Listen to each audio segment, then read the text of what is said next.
السلام علیکم ورحمۃ اللہ وبرکاتہ۔ آج ایک ہمارا سماجی اور معاشرتی ایک بیماری بہت تیزی سے بڑھ رہی ہے، اس کے سلسلے میں آپ سے گفتگو کرنی ہے۔ وہ بیماری کیا ہے اس کو سمجھنے سے پہلے یہ سمجھیں کہ ہم کس حیثیت سے اور کس جگہ اور کیوں ہیں۔ ہم دنیا میں ہیں اور دنیا میں بحیثیت مومن بندوں کے یہاں پر موجود ہے۔ ہمارا یقین یہ ہے کہ یہ دنیا امتحان گاہ ہے اور یہاں سے جو ہے جانا ہے۔ یہ دنیا کی زندگی یہ دارالعمل ہے اور اس کے بعد اللہ کی عدالت میں دارالجزا ہوگی اور پھر اس کے بعد جنت اور جہنم کا فیصلہ ہوگا۔ جب آپ نے یہ سمجھ لیا تو یہ بھی سمجھیے گا کہ یہ دنیا ہے، یہ دنیا، اس میں اللہ تعالیٰ نے سکھ بھی رکھے، دکھ بھی رکھے، خوشیاں بھی ہیں، پریشانیاں بھی ہیں، صحت بھی ہے، بیماری بھی ہے، مالداری بھی ہے، غربت بھی ہے، سفر بھی ہے، حضر بھی ہے، اور دکھ بھی ہے، خوشیاں بھی ہیں۔ اب اس سلسلے میں یہ بھی ترغیب دی ایک مومن بندے کو کہ اگر کوئی بندہ بیماریوں سے، حالات سے، مصائب سے، فقر سے، مالی تنگی سے دوچار ہے تو ایسی صورت میں وہ صبر کرے، اللہ سے مانگے، استقامت رکھے تو انشاءاللہ اس کے حالات بدلیں گے، اس کی تنگی، اس کی پریشانی، اس کی مصیبت، اس کی بیماری سب ختم ہوں گے، کیونکہ دنیا کو قرار نہیں ہے، کوئی چیز یہاں پر ایک جیسی نہیں ہے بلکہ گھوم رہی ہے، چینج ہو رہی ہے۔ اور اگر کوئی بندہ خوشحالی میں ہے، صحت میں ہے، تندرستی میں ہے، مالداری ہے، اس کے پاس ساری چیزوں کی فراوانی ہے، تو اس کو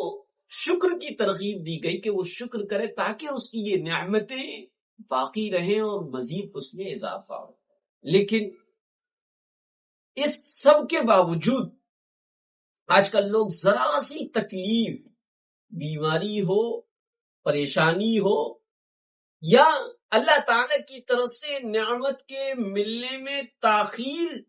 کسی بھی صورت کی وجہ سے ہو رہی ہو تو فوراً کسی عامل کے پاس، تعویذ گنڈے کرنے والے کے پاس تعویذ لینے پہنچ جاتے ہیں۔ اور ستم بالائے ستم یہ ہے کسی اگوری کے پاس، کسی پنڈت کے پاس، کسی نجومی کے پاس اپنی پریشانی، بیماری اور تکلیف کو ختم کرنے کے ذرائع اور اسباب کو پوچھنے کے لیے ایسے لوگوں کے پاس چلے جاتے ہیں۔ حالانکہ ایسے لوگوں کے پاس جانے کی وجہ سے 40 دن کی نمازیں قبول نہیں ہوتی۔ کسی نجومی یعنی بھوشیہ واڑی کرنے والا، کوئی پنڈت، کوئی اگھوری چلا کے پاس جائے اور اس کو سچ بھی سمجھے، حق بھی سمجھے تو اس کی نمازیں قبول نہیں ہے۔ تو میں عرض کر رہا تھا کہ ذرا سی کوئی پریشانی لوگوں میں آ جاتی ہے، مثلا بیمار ہو جاتے ہیں یا مالی تنگی ہو جاتی ہے تو فوراً کسی عامل کے پاس تعویذ لینے کے لیے پہنچ جاتے ہیں، اور وہ لوگ اس بات کو بھول جاتے ہیں کہ پریشانیاں اور تکلیفیں اللہ رب العزت کی طرف سے آتی ہیں، اور بعض پریشانیوں کے ذریعے اللہ تعالی ہمارا علاج فرماتا ہے، اور بعض کے ذریعے سے، بعض پریشانی اور حالات کے ذریعے سے ہمیں تنبیہ کی جاتی ہے، اور بعض حالات اور پریشانی اور مصیبتوں کے ذریعے ہمارے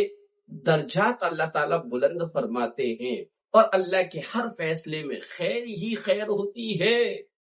وہ ہمارے سمجھ میں آئے یا نہ آئے، لیکن اللہ کا کوئی فیصلہ حکمت اور خیر سے خالی نہیں ہوتا۔ البتہ انسان کو حکم ہے کہ وہ ہمیشہ اپنی نظر اللہ پر رکھے اور پریشانیوں سے بچاؤ کی دعائیں،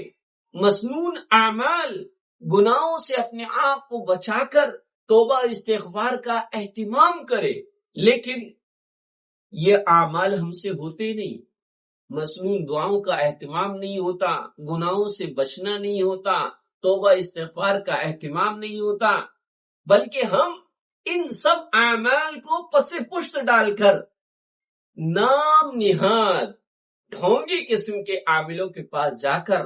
اپنا توکل، اللہ پر یقین اور ایمان بھی داؤ پر لگا کر آ جاتے ہیں، اور یہ جھوٹے اور فراڈی قسم کے عامل بھی ہماری جو ہے توہم پرستی اور بدعقیدگی سے فائدہ اٹھاتے ہوئے ہمارے ایمان اور ہمارے پیسے ہم سے لیتے ہیں اور ہمارے ایمان سے کھلواڑ کرتے ہیں۔ آپ دیکھیے گا ذخیرے حدیث میں اٹھا کر اللہ کے رسول صلی اللہ علیہ وسلم نے جب کسی کو کوئی عمل بتایا، کوئی دعا پڑھ کر دم کرنے کے لیے کہا، یا آپ نے خود کسی پر دم کیا، تو اس میں یہ ضرور ارشاد فرمایا کہ اللہ تمہیں شفا دے گا۔ لیکن آج عاملین کبھی بھی اپنے پاس آنے والے روحانی علاج کروانے والے تعویذ لینے والوں سے کبھی یہ نہیں کہتے کہ اللہ نے شفا دی، حالانکہ جو عاملین کے پاس جو تانتا لگا ہوا ہوتا ہے تعویذ لینے والوں کا، وہ آ کر یہ بھی کہتے ہیں حضرت آپ نے ایسا کر دیا، آپ کی وجہ سے ہو گیا، آپ نے دیا تھا وہ کام ہو گیا، آپ کی وجہ سے میرے اولاد ہو گئی، آپ کی وجہ سے میری بگڑی بن گئی، آپ کی وجہ سے میرا کاروبار چل گیا۔ اور یہ عامل اپنی لبوں کو چپ رکھتے ہیں اور سیے رکھتے ہیں، ان کے گلوں سے اور اشاق سے یہ آواز نہیں نکلتی کہ نہیں ہمارے کچھ کرنے سے کچھ نہیں ہوا، ہم تو محتاج ہیں، ہاں یہ تو اللہ نے کیا ہے، سبب اللہ نے ہمیں بنایا، لیکن حقیقی بگڑی بنانے والا، مصیبتوں کو دور کرنے والا، پریشانیوں سے نکالنے والا، حالات کو تبدیل کرنے والا اللہ کی ذات ہے۔ اس لیے آپ جو ہے مصیبتیں آئیں، پریشانیاں آئیں گی، ضرور آئیں گی، یہ دنیا ہے، یا تو سکھ دکھ کا سنگم ہے، لیکن ان پریشانیوں کے آتے ہی آپ مصنون دعاؤں کا اہتمام کریں، توبہ استغفار خوب کریں، گناہوں سے اپنے آپ کو بچائے اور اللہ رب العزت سے دعا مانگے اور یقین اسی کی ذات پر رکھے، اور یہ سوچ لے کہ ان مع العسر یسرا، کہ یہاں پر تنگی کے بعد آسانی آتی ہے، کیونکہ کوئی تنگی ہمیشہ نہیں، کوئی آسانی ہمیشہ نہیں، کوئی راحت ہمیشہ کی نہیں، کوئی تکلیف ہمیشہ کی نہیں۔ اگر بیماری اور حالات اور مصیبتوں میں آپ گزر رہے تو انشاءاللہ آپ کے لیے خوشیوں کے اور اچھائیوں کے اور خوشحالی کے دن بھی انتظار کر رہے ہیں۔ ہر رات کے بعد دن ضرور نکلتا ہے، بس اپنے ایمان کی حفاظت کیجئے۔ وہ پیسہ جو آپ عاملین کو دیتے ہیں راہ خدا میں اللہ کی رضا کے لیے، اس کو صدقہ کریں۔